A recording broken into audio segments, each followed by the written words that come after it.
जैसे गोरखनाथ जी को परमात्मा मिले थे। गोरखनाथ जी ये आजकल के तो कोई संत नहीं है जिनको हम संत माना करते थे। गोरखनाथ जी में इतनी शक्ति थी, एक पहाड़ को सोना बना दिया था अपने वचन से, सोना, सोने का, स्वर्ण, गोल्ड का। और अपने गुरु मच्छंद्र नाथ उसका 100 फूंक दिया था, उसकी अस्थि इकट्ठी करके और उसको अपने वचन से शरीर बना दिया था। और वो आत्मा मच्छंद्र नाथ की फिर उसमें प्रवेश कर दी थी। और फिर भी बोला हुआ था, फिर भी मोक्ष नहीं था उसका। अपन आत्माओं तब परमात्मा मिले थे उनको और कहा था कि गोरखनाथ में सभी का गुरुआ, सबका एकमात्र गुरु मैं हूं पूरे विश्व में। ये संत भाषा है, क्योंकि ये पद्य भाग के अंदर अपने राग के अनुसार बोला जाता है। कहा कि गोरखनाथ में सबन का गुरुआ। आप गोरखनाथ जी क्या कहते हैं, तेरा वचन मुझे लग गए कड़ुआ। कि आप जो कह रहे हैं मेरे अतिरिक्त कोई संसार में गुरु नहीं है, तो मुझे आपका ये वचन अच्छा नहीं लग रहा, कड़ुआ लग रहा है, बुरा लगता है। तो परमात्मा कहते हैं कड़ुआ लगे सो मीठा होई, हमरी बात पतीजे जोई। कि मेरे ज्ञान पर विश्वास कर लोगे, एक दिन ये जो कड़वा आज आपको लग रहा है एक दिन मीठा लगेगा। तो गरीबदास साहब जी कहते हैं कि गोरखनाथ सिद्धि में भूल्या और टूणे टामण हंड फूल्या। मुर्दे तक जीवित करना, पहाड़ को सोने में परिवर्तित कर देना, ये तो टूणा टामण बताया यथार्थ भक्ति की तुलना में।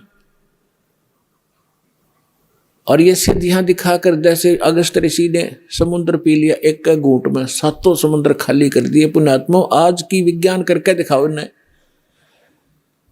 और जो आध्यात्मिक शक्ति है उसके तुलना में ये जो भौतिक विज्ञान तो पाश्यंग भी नहीं है। लेकिन उन्होंने वो विज्ञान का दुरुपयोग किया, अध्यात्म विज्ञान का। अब ये भी दुरुपयोग कर रहे हैं परमाणु वगैरह बना करके।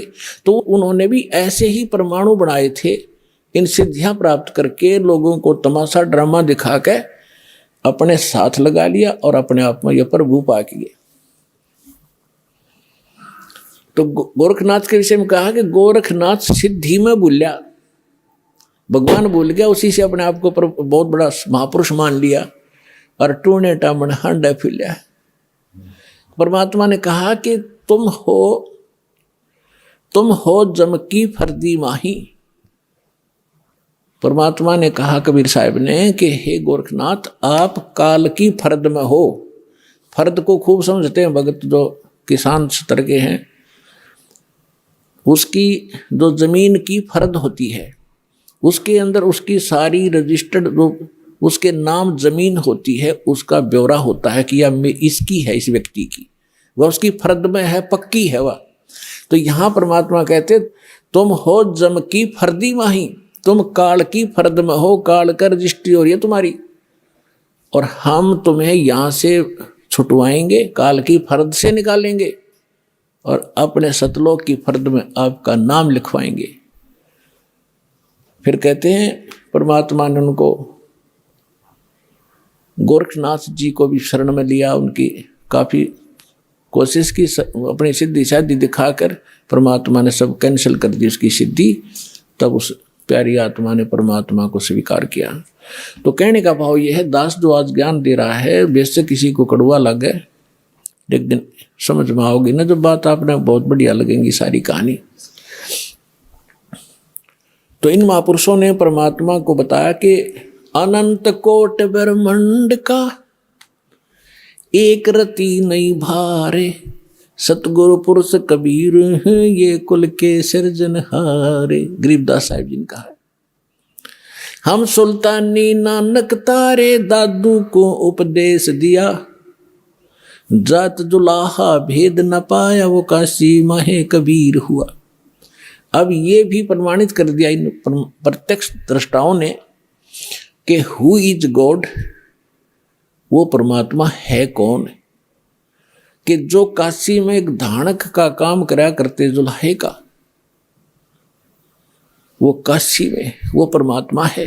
और यही नानक साहब जी ने कह दिया फाई सूरत मुल्क की वेश ए ठगवाड़ा ठगी देश खरा सियाणा बहुता बार देखो धानक रूप रहा करता है। अपने आत्माओं जो उन महापुरुषों ने सचखंड में देखा मालिक को, जिसके लिए भटक रहे हम असंख्य युगों से, राजाओं ने राज त्याग दिया, साधकों ने सारा शरीर गाड़ दिया उस मालिक के पाने के लिए, उनके शरीर पर दीमक चढ़ गई, और जिनको परमात्मा मिल गया सहज में खुद आकर ले गया, वापस छोड़ा सारा सचखंड दिखाकर, और फिर वो सामने बैठा, तो वो महापुरुष की उस सतिथि को ना तो हम बयान कर सकते जो उनको महसूस हुआ होगा। हम तो एक रूढ़िवादी बन गए कि हमारे गुरु का कोई गुरु नहीं था, और वो कहते हैं गुरु बिन मोक्ष नहीं हो सकता। सैकड़ों जगह गुरु नानक देव जी ने खुद कहा है कि गुरु मिला तो सो दी पाई, गुरु मिला तो दीक्षा लीनी, और ये समझ कर दिया कि गरीबदास साहिब जी को परमात्मा जो वाणी दी द्वारा, उसमें समझ गया है कि हम सुल्तानी नानक तारे दादू को उपदेश दिया, और जात दुलाहा भेद नहीं पाया, कैसे माए कबीर हुआ। और अब गरीबदास जी की वाणी आपको थोड़ी सुनाते हैं, उस परमात्मा के प्रत्यक्ष दृष्टा महापुरुष के मुख से निकली वाणी का ज्यादा असर होगा।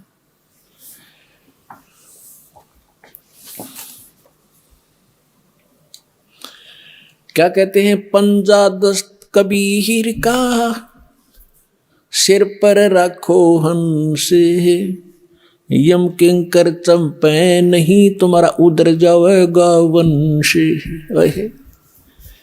पंजा दस्त माने हाथ का, कबीर परमेश्वर के हाथ का पंजा अपने सिर पर बनाए रखना।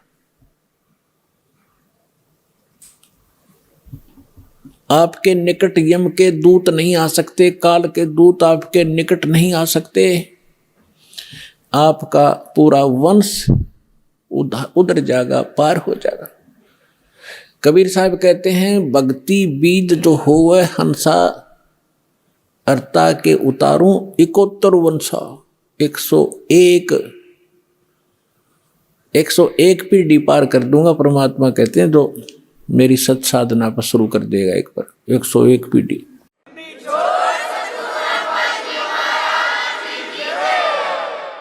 दर्द बंद दरवेश है सतगुरु पुरुष कबीर। हमारे लिए जो दुखी होने वाला है, और दरवेश माने साधु रूप में जो आते हैं, वो परमात्मा ही थे, जिन महापुरुषों को जिंदा महात्मा के रूप में मिले। कहते हैं वो दर्द बंद दरवेश हैं सतगुरु पुरुष कबीर,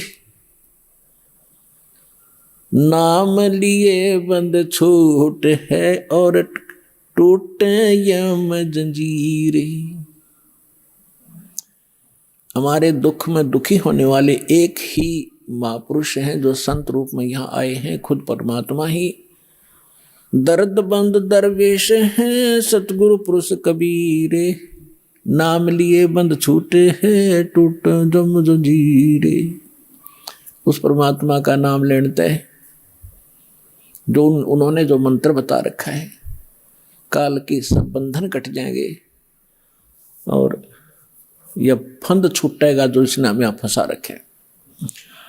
सतगुरु पुरुष कबीर हैं ये 3 लोक तत्सारे, कोट 49 पृथ्वी ये 14 भवन आधारे। सतगुरु पुरुष कबीर हैं 3 लोक तत्सारे, 2-4 की क्या कहूँ ये तारे हंस अपारे। सतगुरु पुरुष कबीर हैं ये 4 युग परमाणे, ये झूठे गुरुआ मर गए भाई हो गए भूत मसाने।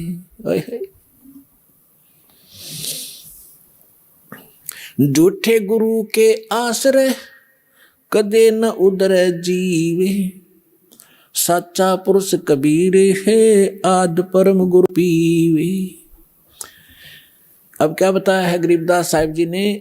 गरीबदास साहिब जी कह रहे हैं अपनी अमृतवाणी में, एफिडेविट दे रहे हैं कि सतगुरु पुरुष कबीर हैं ये 4 युग परमाणे, ये झूठे गुरुआ मर गए भाई हो गए भूत मसान।